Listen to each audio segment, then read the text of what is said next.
In this video, we will unbox the Ertl 50th Anniversary John Deere Model A tractor with Farmer. Welcome to the first video of the Scale Mods channel. We will start by removing the plastic. The packaging includes a wood box covered by a printed cardboard wrap. Here's a little background information about Ertl. Ertl is known for their scale die-cast farm models and is currently a brand of the Tomy Company. The John Deere Model A was the first replica model that the Ertl Company produced for John Deere. Also mentioned was that this model was offered as a celebration of the 50th anniversary of the Ertl Company. We can see the 50th anniversary dates of 1945 to 1995. Since this model was made in 1995, this means that the packaging has not been opened in 28 years. The wood box includes John Deere branding. The wood box may also represent a wood crate. We will remove the top of the wood box. As seen, the tractor itself is packed in plastic and cardboard.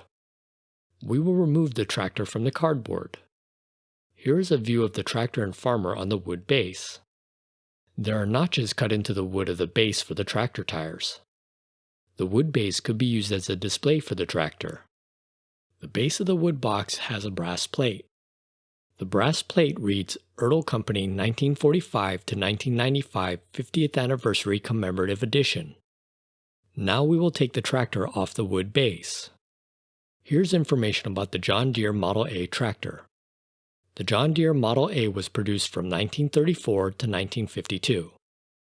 During these 18 years, there were many variations on this row crop tractor.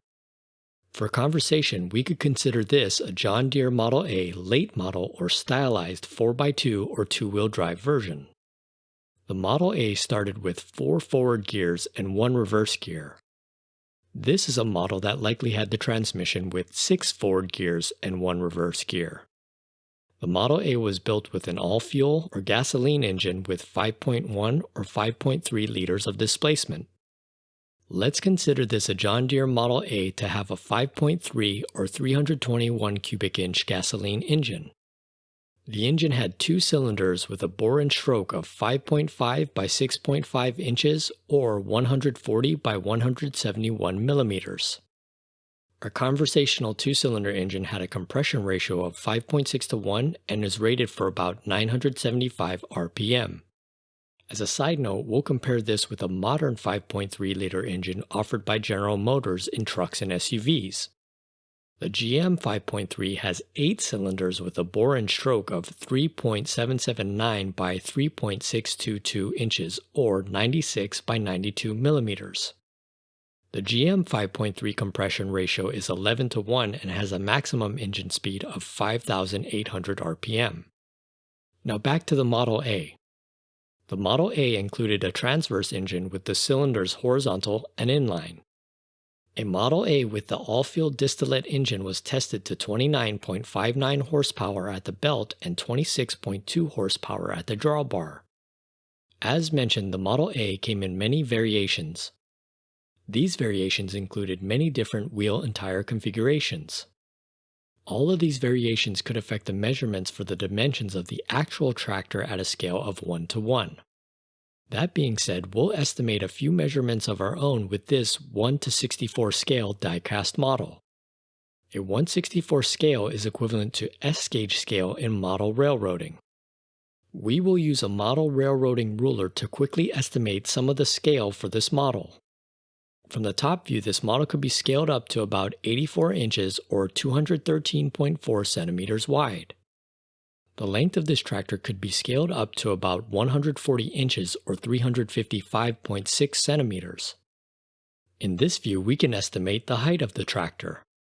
The height of the front tires can be estimated at 28 inches or 71.12 centimeters. The height of the hood would be about 64 inches or 162.6 centimeters. The height of the exhaust and intake stacks would be about 68 inches or 175.3 centimeters. The height of the steering wheel would be about 76 inches or 193 centimeters. The height of the rear tire would measure about 56 inches or 142.2 centimeters. Next, we will weigh the model. As seen, the model is 37.33 grams or 1.317 ounces. Here are additional views of the tractor. This is the left side or flywheel side of the tractor. This is the flywheel of the tractor. Although later models had an electric start, the early models could be started by rotating this flywheel by hand. This could be the gear shift lever.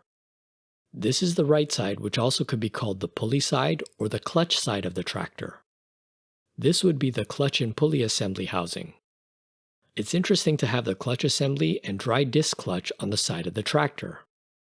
This would allow a technician to service the clutch without disconnecting the engine from the transmission or splitting the tractor. The orientation of this clutch assembly is similar to the orientation of a clutch assembly as seen on many motorcycles. In the rear, these tractors did come with a PTO or power takeoff to power implements. Also in the rear, the tractor was equipped with a hydraulic lift system to lift the attachments and implements. The cover for the radiator included a radiator shutter. The shutter would increase or decrease the amount of cold air flowing through the radiator. The radiator shutter control could help the operator to maintain engine temperature. Although not seen, there would be two fuel caps below or slightly to the side of the steering shaft. The first fuel cap would be the primary fuel tank for all fuel or gasoline. The second fuel cap to the rear would be for gasoline to start the engine. In this view, you can see the cylinder-shaped stacks on the top of the hood. The first stack toward the front would be the exhaust. The second stack toward the rear would be the air intake. The tire treads were also a nice detail for this scale. The front tire treads have 3 straight ribs like an F2 tread pattern.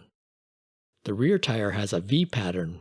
We'll say it's an R1W, which is a standard tread pattern for a rear row crop tire. Here is the farmer or operator of the tractor. The detail is such that you can see the buttons on the shirt are visible and the sleeves are rolled up. You can see the farmer is also wearing boots for footwear. As we see in this close-up image, below the hat we can see the detail in the farmer's nose, cheeks, and mouth. Please keep in mind that the farmer's face is very small.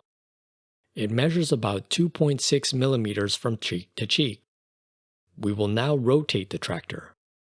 I'm really surprised by the level of detail in this 1/64 die-cast model.